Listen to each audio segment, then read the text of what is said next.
Hello दोस्तों, आप सभी का मेरे YouTube channel GK comma math by SK में स्वागत है। पिछले वीडियो में मैंने जैन धर्म, वैदिक धर्म और हड़प्पा से संबंधित पढ़ाया था। आज हम बौद्ध धर्म के बारे में पढ़ेंगे। बौद्ध धर्म की उत्पत्ति के लिए क्या कारण उत्तरदायी था, यह भी जानेंगे। वैदिक धर्म में कर्मकांड बढ़ गया था, खासकर उत्तर वैदिक काल में। उस समय यज्ञ में पशुओं का बलि दिया जाने लगा। साथ ही महिलाओं और शूद्रों के साथ भी अब जो व्यवहार था वह बहुत अनुचित तरह से किया जाने लगा। उनको समानता का अधिकार नहीं दिया जाने लगा। ऋग्वैदिक काल में कर्म के आधार पे दिया गया था स्थान, लेकिन उत्तर वैदिक काल में अब जन्म के आधार पर काम निर्धारित होने लगा था। इसलिए खासकर वैश्य और शूद्र नाखुश थे, इसलिए वह ऐसे धर्म की तलाश में थे जहां उनको उचित स्थान मिले। बौद्ध धर्म में उन्हें उचित स्थान दिया गया। साथ ही बौद्ध धर्म में पशु बलि पर भी विरोध किया गया, प्रतिबंध की बात की गई। चूँकि कृषि के लिए पशु की बलि देने के कारण अब कृषि कार्य के लिए पशु कम होने लगा था। ये दो कारण ऐसे महत्वपूर्ण थे जिसके कारण बौद्ध धर्म का विकास हुआ और बहुत सारे हिंदू धर्म को छोड़कर, खासकर पुरानी कर्मकांड को छोड़कर बौद्ध धर्म को अपनाए। बौद्ध धर्म में ब्राह्मण, क्षत्रिय, वैश्य और शूद्र को एक ही स्थान दिया गया था। इसमें जाति के आधार पर भेद नहीं किया गया था, इसलिए बौद्ध धर्म का विकास तेजी से हुआ। बौद्ध धर्म के संस्थापक गौतम बुद्ध थे। इन्हें एशिया का ज्योतिपुंज भी कहा जाता है। इनका जन्म 563 ईसा पूर्व में कपिलवस्तु के लुम्बिनी नामक स्थान पर हुआ था। ये लुम्बिनी भारत और नेपाल की सीमा पर स्थित है। इनके पिता का नाम सुधोधन था, जो शाकगण के प्रमुख थे। हमेशा ही प्रश्न पूछता है कि शाकगण के प्रमुख उनके पिता का नाम क्या था, तो वो सुधोधन था। उनके माता का नाम महामाया देवी था। माया देवी भी कहा जाता है, महामाया देवी भी कहा जाता है। बुद्ध के जन्म के 7वें दिन इनकी मृत्यु हो गई थी। अतः बुद्ध का लालन पालन उनकी मौसी प्रजापति गौतमी ने किया था। बाद में बौद्ध धर्म में ये शामिल हो गई थी। बचपन का नाम बुद्ध का सिद्धार्थ था। इनका विवाह 16 वर्ष की आयु में यशोधरा से कर दिया गया था, जिससे इन्हें राहुल नाम का पुत्र भी हुआ था। कम उम्र में शादी करने का कारण था कि कहा जाता है कि बचपन में किसी ऋषि ने इनके पिता को बताया था कि या तो यह प्रतापी राजा बनेगा या साधु बन जाएगा। इसलिए इनके पिता ने कम उम्र में ही इनकी शादी कर दी ताकि इनका मन राजपाट में लगा रहे। लेकिन इन्होंने बाद में राजपाट को त्याग ही दिया और भिक्षु बनकर लोगों को ज्ञान देना शुरू किया। 29 वर्ष की अवस्था में इन्होंने गृह त्याग किया था, जिसे महाभिनिष्क्रमण कहा जाता है। प्रश्न में पूछता है कि बुद्ध ने जब घर का त्याग किया था तो उसे क्या कहा जाता है। उसे महाभिनिष्क्रमण कहा जाता है। इसे आप याद रखिएगा, बराबर प्रश्न में पूछा जाता है।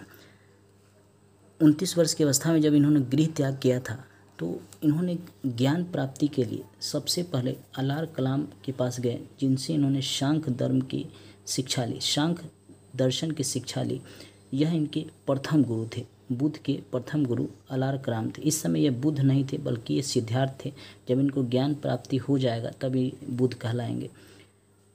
दूसरे इनके गुरु जो थे रुद्रक रामपुत्र थे, जिनसे इन्होंने शिक्षा ली थी। ये बुद्ध के दूसरे गुरु थे। हमेशा ही प्रश्न में पूछता है कि बुद्ध के प्रथम गुरु कौन थे, तो अलार कलाम। दूसरे गुरु कौन थे, तो रुद्रक रामपुत्र इनके दूसरे गुरु थे।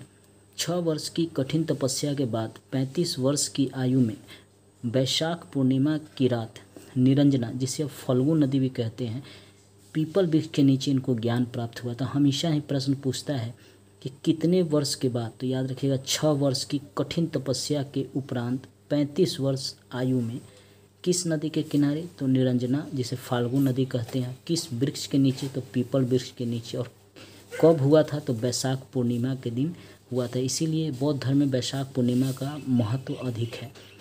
इसके बाद बुद्ध जो है वह सिद्धार्थ से बुद्ध कहलाने लगे। अब चूँकि उनके बचपन का नाम सिद्धार्थ था, लेकिन जब वह ज्ञान प्राप्ति कर लेते हैं तो यहाँ से इनको बुद्ध कहा जाने लगा। प्रथम उपदेश बुद्ध ने सारनाथ में दिया था, जिसे ऋषि पत्तनम भी कहा जाता है। जब इनको ज्ञान की प्राप्ति हो गई तब इन्होंने अपना उपदेश देना शुरू किया। बौद्ध धर्म का, तो सबसे पहले सारनाथ में इन्होंने अपना प्रथम उपदेश दिया था, जिसे ऋषिपत्तनम भी कहा जाता है। बौद्ध ग्रंथों में इसे धर्म चक्र प्रवर्तन कहा जाता है। हमेशा ही प्रश्न पूछता है कि बुद्ध ने किस स्थान पर अपना प्रथम उपदेश दिया था और इसे बौद्ध ग्रंथों में क्या कहा जाता है, तो धर्म चक्र प्रवर्तन कहा जाता है और सारनाथ में उन्होंने उपदेश दिया था। उन्होंने अपना उपदेश जनसाधारण की भाषा यानी पाली में दिया था। याद रखिएगा, अर्धमगही प्राकृत में जैन धर्म के अनुयायी महावीर ने अपना उपदेश दिया था, लेकिन बौद्ध धर्म में पाली में बुद्ध ने उपदेश दिया था, जो जनसाधारण की भाषा थी। इन्होंने संस्कृत में उपदेश नहीं दिया, जबकि यह जानते थे, राजा के लड़के तो संस्कृत तो जानते ही थे, लेकिन उन्होंने जनसाधारण की भाषा पाली में दिया ताकि जन जन तक उनके विचार पहुँचे और लोग बौद्ध धर्म में शामिल हो। उन्होंने कौशल, वैशाली, कौशाम्बी आदि में उपदेश दिया। सर्वाधिक उपदेश उन्होंने कौशल देश की राजधानी श्रावस्ती में दिया। हमेशा ही प्रश्न पूछता है कि बुद्ध सबसे ज़्यादा उपदेश कहाँ दिया था, तो श्रावस्ती में उन्होंने दिया था, इसको याद रखेंगे। इनके प्रमुख अनुयायी थे बिंबिसार, प्रसेनजित और उदयन। हमेशा प्रश्न आता है कि बुद्ध के प्रमुख अनुयायी कौन कौन थे, तो बिंबिसार, प्रसेनजित और उदयन इनके प्रमुख अनुयायी थे। बुद्ध की मृत्यु 80 वर्ष की अवस्था में 483 ईसा पूर्व कुशीनारा में, जो देवरिया में पड़ता है, जो उत्तर प्रदेश राज्य में अभी है स्थित है, में हुआ था। चुंद द्वारा अर्पित भोजन करने के बाद इनकी मृत्यु हो गई थी, जिसे बौद्ध धर्म में महापरिनिर्वाण कहा जाता है। हमेशा ही प्रश्न पूछता है कि बुद्ध की मृत्यु कहाँ पे हुई थी, तो ये कुशीनारा बराबर प्रश्न में पूछा जाता है। बीपीएससी या स्टेट में, पीसीएस में हमेशा पूछा जाता है। एसएससी, बैंकिंग, रेलवे में भी ये हमेशा प्रश्न पूछा जाता है। बुद्ध की जन्म और बुद्ध का मृत्यु वर्ष भी पूछा जाता है कि किस वर्ष में, 483 ईसा पूर्व में कितना उम्र था उस समय, तो 80 वर्ष था। बौद्ध धर्म में इसे क्या कहा जाता है, तो इसे महापरिनिर्वाण कहा जाता है। बुद्ध के जन्म के समय क्या कहा जाता है, घर त्याग उन्होंने किया था, तो बौद्ध धर्म में उसे क्या कहा जाता है। जैसे गृह त्याग किया था बुद्ध ने, तो महाभिनिष्क्रमण कहा जाता था, लेकिन जब उनकी मृत्यु हुई तो बौद्ध धर्म में उसको महापरिनिर्वाण कहा जाता है। मल्लियों ने अत्यंत सम्मानपूर्वक बुद्ध का अंत्येष्टि संस्कार किया था। कहा जाता है कि बुद्ध को 8 भागों में जब उनका जला दिया गया था, उनका जो अस्थि था उसको 8 भागों में बांटकर लाया गया था।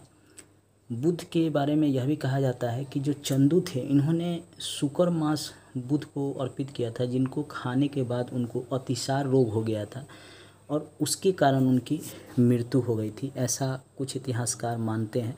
लेकिन स्पष्ट नहीं है कि उनकी मृत्यु किस कारण से हुई थी, लेकिन इतना स्पष्ट है कि चंदू द्वारा जो अर्पित भोजन था उसके खाने के बाद ही उनकी मृत्यु हुई थी। दोस्तों, आज मैंने बुद्ध के जन्म और मृत्यु तक पढ़ाया है। बाकी बौद्ध धर्म के बारे में अगले वीडियो में मैं पढ़ाऊँगा। अब जितना मैंने पढ़ाया है उससे संबंधित जो प्रश्न पूछे गए हैं विभिन्न एग्ज़ाम में, उसको भी हम आज देखेंगे। मेरे नेक्स्ट वीडियो को भी देखिएगा जो बौद्ध धर्म से संबंधित होगा। लाइक, सब्सक्राइब और शेयर भी कीजिएगा, दोस्तों को भी शेयर कीजिए, फेसबुक, व्हाट्सएप पर भी शेयर कीजिए। धन्यवाद दोस्तों। अगला प्रश्न है, गौतम बुद्ध ने अपना प्रथम उपदेश कहाँ दिया था? उत्तर है सारनाथ। अगला प्रश्न है, बौद्ध धर्म ग्रहण करने वाली पहली महिला कौन थी? प्रजापति गौतमी थी। अगला प्रश्न है, सिद्धार्थ को ज्ञान प्राप्ति कहाँ हुई थी? उत्तर है गया। अगला प्रश्न है, सारनाथ में बुद्ध का प्रथम प्रवचन कहलाता है? उत्तर है धर्म चक्र प्रवर्तन। अगला प्रश्न है, किसे एशिया की रोशनी कहा जाता है? The light of Asia Gautam Buddha को कहा जाता है। प्रश्न है, बुद्ध ने कहाँ महापरिनिर्वाण प्राप्त किया? उत्तर है कुशीनगर में। अगला प्रश्न है, किस भाषा का ज़्यादा प्रयोग बौद्धवाद के प्रचार के लिए किया गया? उत्तर है पाली। अगला प्रश्न है, बौद्ध धर्म एवं जैन धर्म दोनों के उपदेश किसके शासनकाल में दिए गए? उत्तर है बिंबिसार। अगला प्रश्न है, गौतम बुद्ध ने अपना प्रथम उपदेश कहाँ दिया? उत्तर है सारनाथ।